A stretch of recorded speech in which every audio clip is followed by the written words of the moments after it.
Today we're going to walk you through how to tie the classic Windsor knot.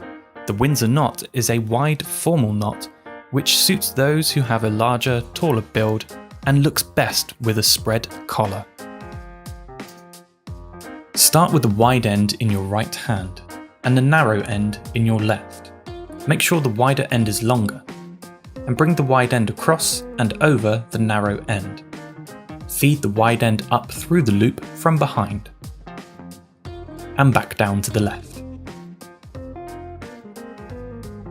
Bring the wide end across and behind the narrow end.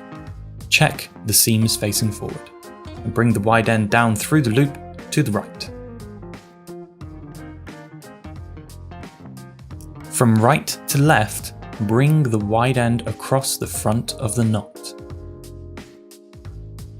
Tuck the wide end back up through the loop.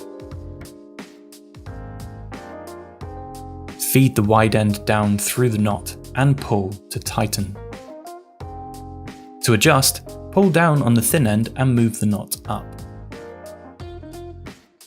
Fold your collar down and you're ready to go.